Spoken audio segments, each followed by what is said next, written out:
السلام علیکم ورحمۃ اللہ وبرکاتہ۔ اللہ سبحانہ و تعالی ہم سب کو ہمیشہ اپنی رحمتوں کے سائے میں رکھے، تمام دیکھنے اور سننے والے احباب آپ کی مشکلات آسان فرمائے اور آپ کو بے شمار خوشیاں عطا فرمائے، آمین۔ جیسا کہ آپ تمام احباب کو معلوم ہے کہ ہمارا موضوع چل رہا ہے کربلا کا پس منظر۔ مولانا صاحب نے ماشاءاللہ محنت کر کے شروع کیے ہوئے ہیں۔ مولانا صاحب سے ہم جانیں گے، مولانا ہمارا سوال ہے، حضرت امیر معاویہ رضی اللہ تعالی عنہ نے یزید کو خلیفہ کیوں بنایا؟ نحمده ونصلي على رسوله الكريم، اما بعد فاعوذ بالله من الشيطان الرجيم، بسم الله الرحمن الرحيم۔ يا ايها الذين آمنوا اتقوا الله وقولوا قولا سديدا، صدق الله العظيم۔ حضرت امیر معاویہ رضی اللہ تعالی عنہ نے اپنی وفات کے وقت یزید کو خلیفہ کیوں بنایا؟ حضرت امیر معاویہ رضی اللہ تعالی عنہ جب اپنی زندگی کے آخری ایام میں تھے، اس وقت حضرت امیر معاویہ رضی اللہ عنہ نے جو موجود صحابہ تھے، حضرت مغیرہ بن شعبہ رضی اللہ عنہ اور دیگر صحابہ اکرام رضوان اللہ اجمعین، ان سے مشورہ کیا کہ میں اپنے بعد خلیفہ کن کو بناؤں؟ تو حضرت مغیرہ بن شعبہ رضی اللہ عنہ اور دیگر صحابہ اکرام رضوان اللہ اجمعین نے یہ مشورہ دیا کہ آپ اپنے بعد اپنا جانشین اور اپنا خلیفہ اپنے بیٹے یزید کو بنا دیں۔ اور حضرت مغیرہ رضی اللہ تعالی عنہ اور دیگر صحابہ نے جو مشورہ دیا وہ اخلاص اور نیک نیتی کی بنا پر تھا۔ اس کی وجہ یہ تھی کہ حضرت عثمان غنی رضی اللہ تعالی عنہ کی شہادت کے بعد امت میں جو انتشار اور جنگیں شروع ہوئیں، وہ حضرت امیر معاویہ رضی اللہ عنہ کی خلافت تک مسلسل جو مسلمانوں کے دشمن تھے، ان میں پھوٹ پیدا کرنے والے تھے، عبداللہ ابن سبا کی اولاد اور ان کی جماعت، انہوں نے مسلمانوں میں ایک ایسا انتشار پیدا کر دیا تھا کہ وہ انتشار ختم نہیں ہو رہا تھا۔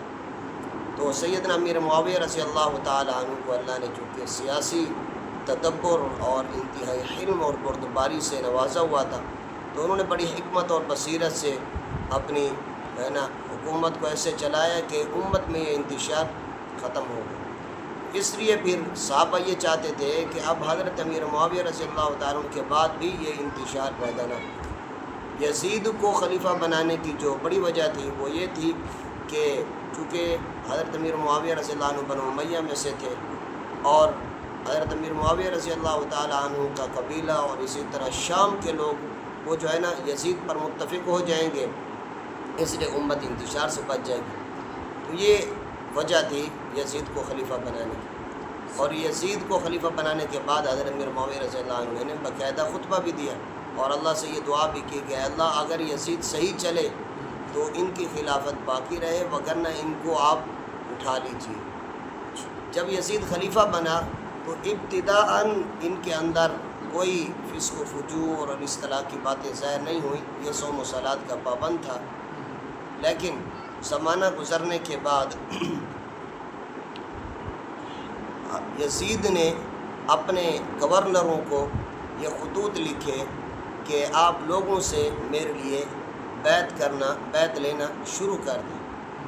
اس وقت مدینہ منورہ کے جو گورنر تھے ان کا نام ولید بن عتبہ بن ابی سفیان یہ تھے۔ یزید نے ان کو پیغام دیا کہ آپ لوگوں سے میرے لیے بیعت لیں، خصوصاً 4 بڑے صحابہ حضرت عبداللہ بن عمر رضی اللہ عنہ، عبداللہ ابن زبیر رضی اللہ عنہ، عبداللہ ابن عباس رضی اللہ عنہ اور حضرت حسین رضی اللہ تعالیٰ، ان حضرات سے خاص طور پر آپ بیعت لیں۔ ولید بن عتبہ نے ان حضرات کو بلایا اور یہ کہا کہ یزید یہ چاہ رہے ہیں کہ آپ ان کے لیے میرے ہاتھ پر بیعت کریں۔ ان کبار صحابہ نے یہ فرمایا کہ بھی ہم مشورہ کریں گے، اس کے بعد جواب دیں۔ تو رات کے وقت حضرت عبداللہ ابن عمر رضی اللہ عنہ اور حضرت عبداللہ ابن زبیر رضی اللہ عنہ اور حضرت حسین رضی اللہ عنہ مدینہ منورہ سے مکہ مکرمہ آ گئے۔ جب مکہ مکرمہ پہنچے تو مکہ کے لوگوں نے حضرت عبداللہ ابن زبیر رضی اللہ عنہ کے ہاتھ پر بیعت کرنا شروع کر دی، تو حضرت عبداللہ ابن زبیر رضی اللہ عنہ کو انہوں نے وہاں کا گورنر بنا دیا اور خلیفہ بنا دیا۔ کوفہ والوں کو جب پتہ چلا کہ حضرت حسین رضی اللہ عنہ نے یزید کی بیعت سے انکار کر دیا اور مدینہ منورہ سے مکہ مکرمہ تشریف لیا ہے، تو کوفیوں نے حضرت حسین رضی اللہ عنہ کو خطوط لکھنا شروع کر دیا کہ آپ کوفہ تشریف لے آئیں، ہم یزید کی بیعت سے انکار کر دیں گے اور ہم آپ کے حید پر بیعت کر لیں گے، آپ کو خلیفہ بنا دیں گے۔ اور یہ خطوط اتنے لکھے گئے کہ تقریباً 12,000 خطوط کی تعداد ہو گئی۔ اور یہ حج کا زمانہ تھا، تو کوفیوں کا جو بھی قافلہ آتا تو اس میں ان کے پاس خطوط کی بوریاں ہوتی، بوریاں، وہ بوریاں کا بوریاں لے کر حضرت حسین رضی اللہ تعالیٰ عنہ کے پاس خطوط آتے، اور ان خطوط میں یہ بات واضح طور پر لکھی ہوئی تھی کہ پھل پک چکے ہیں اور کوفہ کے نوجوان، مرد، عورتیں، بوڑھے، بچے سب آپ کی انتظار میں ہیں کہ آپ تشریف لائیں، آپ کو ہم جو ہے نا یہاں کا خلیفہ بنائیں۔ یہ جو بات ہے خطوط والی، اور ان میں یہ بات واضح طور پر لکھی ہوئی ہے کہ پھل پک چکے ہیں اور لوگ آپ کے انتظار میں ہیں، یہ صرف اہل سنت والکتابوں میں نہیں ہے، بلکہ اہل سنت والجماعت کی جو کتاب ہے البدایہ والنہایہ اس میں بھی ہے، اور جو رافضیوں کی، شیعوں کی کتاب ہے جلاء العیون، ان میں بھی یہ باتیں واضح طور پر لکھی ہوئی ہیں۔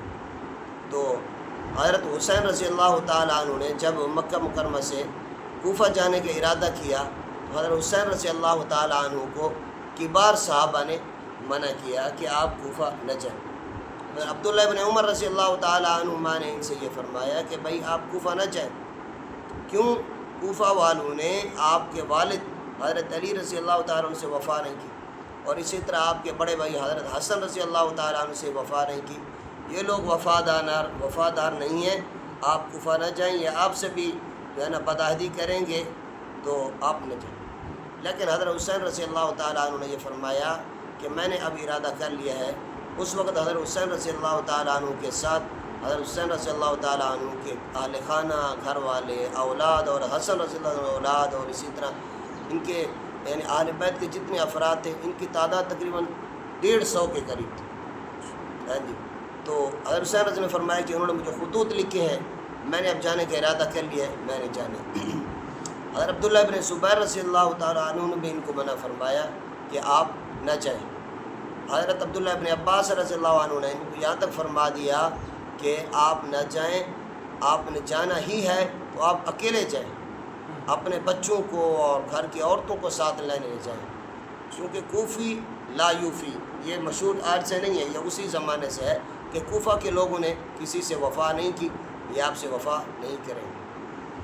حضرت لیکن اللہ کی عجیب شان ہے، یہ اللہ کے ہاں یہ ایسا ہونا تھا، تو اس لیے حضرت حسین رضی اللہ عنہ نے جانے کا ارادہ کر لیا۔ البتہ حضرت عبداللہ ابن زبیر رضی اللہ عنہ نے جن کو مشورہ دیا کہ بھائی آپ جانے سے پہلے آپ پہلے حالات کا جائزہ لینے کے لیے کسی کو آپ بھیجیں کہ واقعی یہ لوگ سچ کہہ رہے ہیں، وہاں کے حالات موافق ہیں، تو تب آپ جائیں۔ حضرت حسین رضی اللہ عنہ نے واقعات اور وہاں کے حالات کی جو ہے نا تحقیق کے لیے اپنے چچا زاد بھائی حضرت مسلم بن عقیل رضی اللہ عنہ ان کو بھیج دیا کہ آپ جائیں۔ حضرت مسلم بن عقیل رضی اللہ عنہ جب وہاں پہنچے، یہ سفیر بن کر گئے تھے، جب وہاں پہنچے تو حضرت مسلم بن عقیل رضی اللہ عنہ حضرت مسلم بن عقیل رضی اللہ تعالیٰ عنہ حضرت حسین کے کزن چچا زاد بھائی، حضرت حسین رضی اللہ عنہ کے والد حضرت علی رضی اللہ تعالیٰ، حضرت علی رضی اللہ عنہ کے بھائی ہیں عقیل، یہ مسلم ان کے بیٹے ہیں۔ تو حضرت عقیل مسلم بن عقیل رضی اللہ عنہ جب وہاں پہنچے تو 18,000 لوگوں نے حضرت مسلم بن عقیل رضی اللہ عنہ کے ہاتھ پر بیعت کی کہ ہم آپ کے ساتھ ہیں، اس طرح انہوں نے محبت کا اظہار کیا۔ تو حضرت مسلم بن عقیل رضی اللہ عنہ پھر جواباً خط حضرت حسین رضی اللہ تعالیٰ عنہ کو لکھا کہ یہاں کے حالات موافق ہیں، آپ آ جائیں۔ جب یہ خط حضرت حسین رضی اللہ عنہ کو پہنچا تو اب حضرت حسین رضی اللہ تعالیٰ نے یہاں سے روانہ ہونے کا ارادہ کر لیا اور روانہ ہو چکے تھے۔ تو اب اس کے بعد پھر جب یزید کو پتہ چلا کہ اس طرح کوفہ کے لوگوں نے جو ہے نا وہ بدعہدی کی ہے، اب وہ انہوں نے بیعت توڑ دی ہے اور مسلم بن عقیل کے ہاتھ پر بیعت کی ہے، تو پھر یزید نے وہاں کے جو گورنر تھے حضرت نعمان بن بشیر رضی اللہ تعالیٰ عنہ، یہ صحابی تھے، ان کو ہٹا کر انہوں نے پھر گورنر تبدیل کر دیا۔ انشاءاللہ اس کے بعد کا واقعہ ہم اگلی ویڈیو میں انشاءاللہ بیان کریں گے۔ اللہ تعالیٰ ہمیں حق کو حق جاننے اور اس کی اتباع کی توفیق نصیب فرمائے، اور باطل کو باطل سمجھنے اور اس سے بچنے کی توفیق نصیب فرمائے۔ تمام صحابہ رضوان اجمعین سے اللہ دلی محبت اور اہل بیت سے اللہ ایمانی عقیدت محبت نصیب فرما دے۔ وآخر دعوانا ان الحمدللہ رب العالمین۔ آمین آمین ثم آمین۔ ماشاء اللہ مولانا بڑے دلچسپ طریقے سے سنا رہے تھے ہمیں۔ انشاءاللہ آپ ہمارے ساتھ جڑے رہیے، ملتے ہیں اگلی ویڈیو میں۔ جزاکم اللہ خیرا کثیرا۔